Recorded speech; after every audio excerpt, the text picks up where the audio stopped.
Salam, jumpa lagi dengan saya di channel YouTube kesayangan kita, Ikhwal Praja.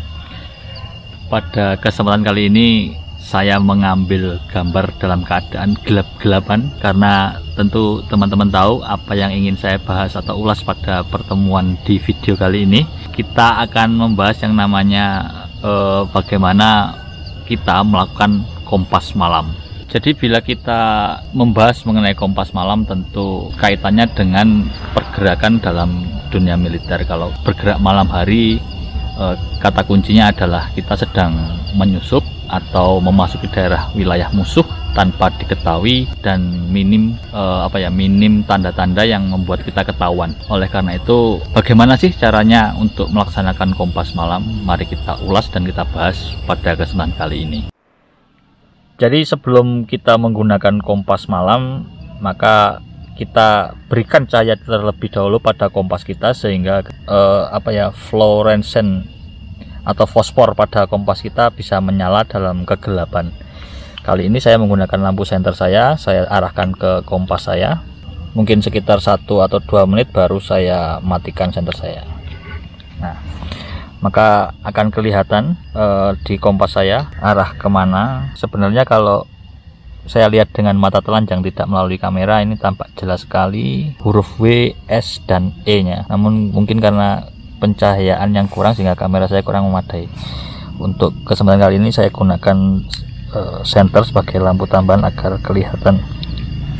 Jadi yang terpenting adalah pemahaman tentang penggunaan dari kedua garis ini, yang panjang dan yang pendek. Garis ini saya ulangi lagi bahwa garis ini cara penggunaannya adalah diputar berlawanan dengan jarum jam. Nah, pada beberapa kompas memang tidak ada petunjuknya yang menunjukkan bahwa 90 derajat di mana, 180 derajat di mana, terus kemudian 270 derajat di mana. Pada kompas saya kebetulan saya memilih kompas yang memang benar-benar ada petunjuknya. Seperti ini. Ada titik putih, kemudian di sebelah sini yang menunjukkan 180 derajat, kemudian yang menunjukkan 90 derajat pun demikian. Ini di sini, jadi kelihatan ya. Kemudian yang perlu diperhatikan lagi adalah sudut. Misal kita diminta untuk bergerak dalam sudut 57 derajat. 57 derajat itu kurang dari 90 derajat, maka kalau kurang, garis yang pendek ini harus kita taruh di 0 seperti ini. Kemudian karena ini sudah membentuk sudut 45 derajat, maka ke derajat 57 itu 45 harus ditambah 12 derajat, sehingga 12 derajat dibagi 3 derajat, karena per kliknya tadi adalah 3 derajat, maka 12 dibagi 3 ada 4 klik.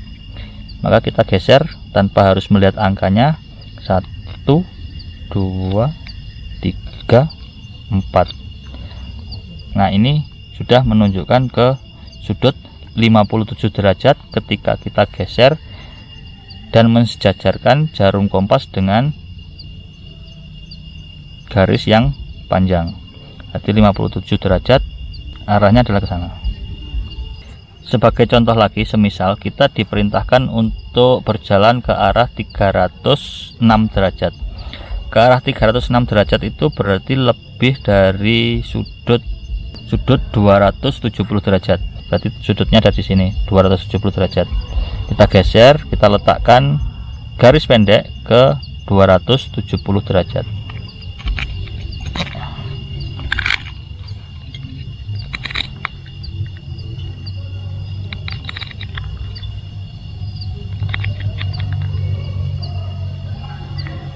Ketika garis pendek ini sudah menyentuh di 270 derajat, maka garis yang panjang ini besarnya adalah 315 derajat. Ketika kita tadi diminta untuk berjalan ke sudut 306 derajat, berarti dari 315, maka untuk menjadikan 306 kita harus mengurangi 9 derajat. Dan 9 derajat itu bila kita konversi ke klik, satu kliknya adalah 3 derajat, maka 9 derajat dibagi 3 derajat adalah 3 klik. Karena berkurang, maka menggesernya harus ke kanan. 1 2 3. Sudah 3 klik maka sudah bergeser. Ketika kita himpitkan atau sejajarkan utara jarum kompas dengan garis panjang, maka ke arah sanalah sudut 306 derajat. Ketika kita menggunakan kompas seperti ini, kita menggunakan kompas ini seperti ketika kita menggunakan kompas base plate. Jadi kompas kita taruh sedekat mungkin dengan tubuh kita. Kalau dalam posisi ideal berdiri seperti ini, bisa kita taruh di dada. Kemudian dengan mempertahankan jarum kompas sejajar dengan garis yang panjang, maka kita melihat ke depan ada apa. Kalau memang dirasa tidak kelihatan apa, ya tidak apa, kita berjalan selangkah demi selangkah. Kalau kelihatan sesuatu, ya kita bisa langsung menuju ke sana. Yang penting adalah antara jarum dengan garis yang panjang itu posisinya sejajar. Dan ketika kita ingin ketika kita ingin menentukan sudut, sekali lagi jangan hanya membalikkan setengah badan seperti ini ya, tapi juga harus seluruh badan kita bergerak, sehingga kepresisian kita bisa lebih daripada kita hanya seperti ini, bergoyang-goyang saja. Jadi kita dengan merayap atau berjalan dengan memperhatikan di depan kita ada apa, sambil mempertahankan dengan posisi garis panjang dengan jarum kompas sejajar. Ini posisinya di sana, maka kita lihat di depan ada apa, kita bisa merayap pelan-pelan.